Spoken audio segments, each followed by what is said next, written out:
Did the campaign for Brexit actually break the law? A whistleblower claims the group Vote Leave got around strict funding rules by using a second organisation to allow them to increase their campaign spending. Now, these latest allegations, which Vote Leave, I should say, strongly deny, were made by Shahmir Sanni, who joins us now. I mean, the key question is, can you prove it?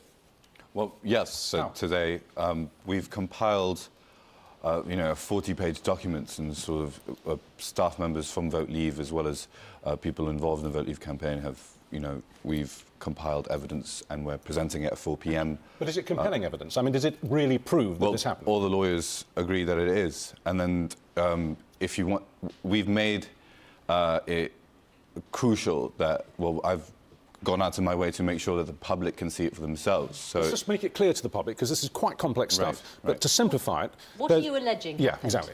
Coordination. That you were working for which group at Vote the time? Leave. I was a volunteer for Vote Leave from the day that I started, and from the way that I was instructed and guided a Vote Leave volunteer till the day of the referendum. Okay, so you're alleging that Vote Leave had, as we know, there is a limit on election spending of £7 million. Yes. Your allegation is that because there was an extra amount of money, that Vote Leave put that into a separate but associated organisation called Believe. Which they're allowed to do. They're allowed to give donations in kind, but what they aren't allowed to do is coordinate. In effect, you're overspending. If you're coordinating with another campaign, then if you're sort of deciding the kind of messaging, or even sharing, even using a desk. So you're saying they put this extra sum of money, how much extra? £625,000. £625,000 in a separate account, as it were, but then dipped into it to continue running the campaign, the main campaign. Is that what you're saying? No, the way that it works is that Vote Leave had money available to give to other campaigns. And they're allowed to give... Did Believe, this separate organisation, did it already exist? Yes, so Believe was an outreach group for Vote Leave, set up by Vote Leave. Yeah, and this would be entirely legitimate, except that your allegation is officials from Vote Leave then told Believe how to use that money. And that's illegal. That's what you're claiming is illegal. And the coordination aspect is not just in terms of where we spent the money or how we spent the money, but also in terms of guidance, strategy. If we're sort of discussing our strategy and having conversations about what we're going to be doing in our campaign, then that is coordination. This kind of thing, though, I mean, one of the first political stories I covered when I was in local newspapers back in the early 70s was about allegations of illegal expenses activities by one of the main parties in our constituency. And I've covered quite a few stories like this since. It's really common, this kind of grey area where parties and movements try and push the boundaries. It's quite common, isn't it? I mean, this isn't unusual at all. In politics, it is, you sort of send out extra direct mail here, but £625,000 worth of overspending is a lot of money. Why are you blowing the whistle? What's in it for you? Nothing. I've gone through a very grueling process of literally just trying to understand what went wrong for myself, and it's gotten to a point where I'm just like, it's paramount that the British public see. And as a Brexiteer myself, as someone who would Vote Leave again and again and again, it's important that the public see that for themselves, and they can if they just go on. Do you think it made any difference?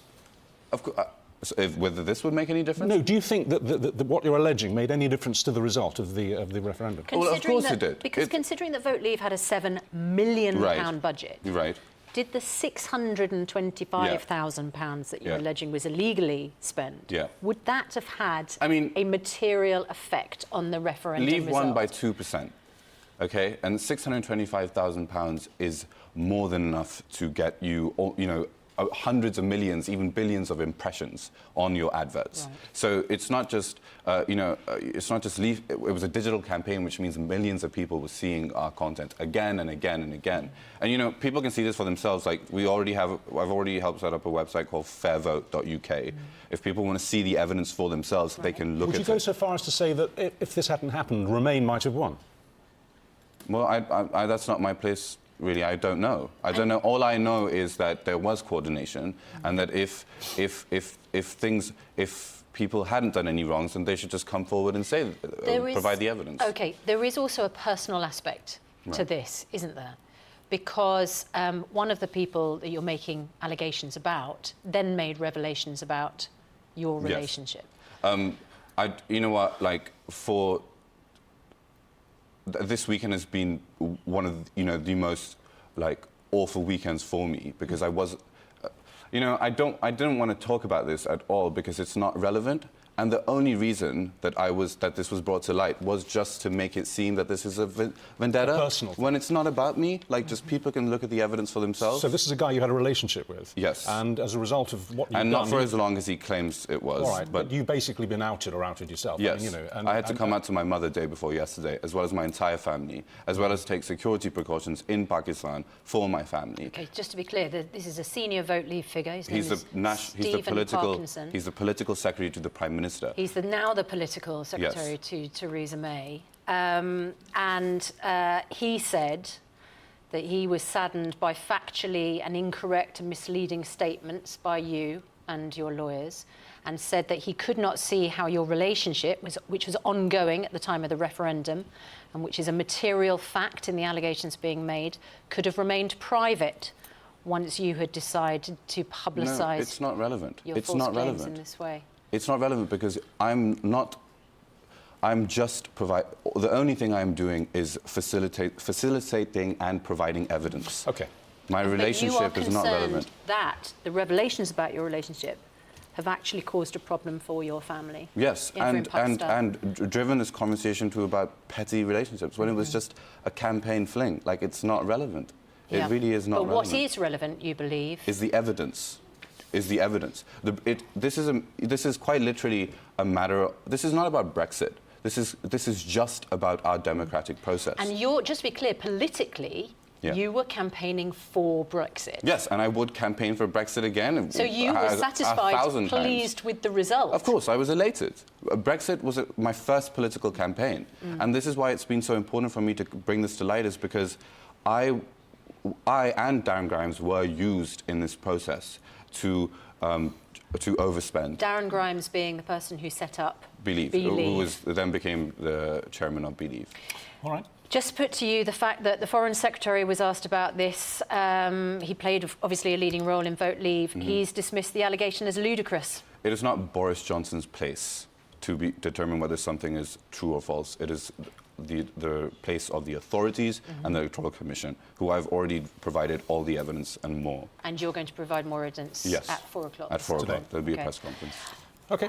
Thank you very much indeed, Shahmir Sanni. A spokesperson for Vote Leave said that the claims they made donations to other campaigns without receiving prior advice from the Electoral Commission have been disproved in the High Court. Stephen Parkinson says that he had no responsibility for digital campaigning or donations on the Vote Leave campaign, and he said that he was confident that he stayed within the law at all times. That's the other side of the story. Dominic Cummings, meanwhile, has written in a blog post that whistleblowers are making invented claims about things they didn't see. I think what everybody thinks is that this is looking rather murky. Shahmir Sanni, thanks very much indeed.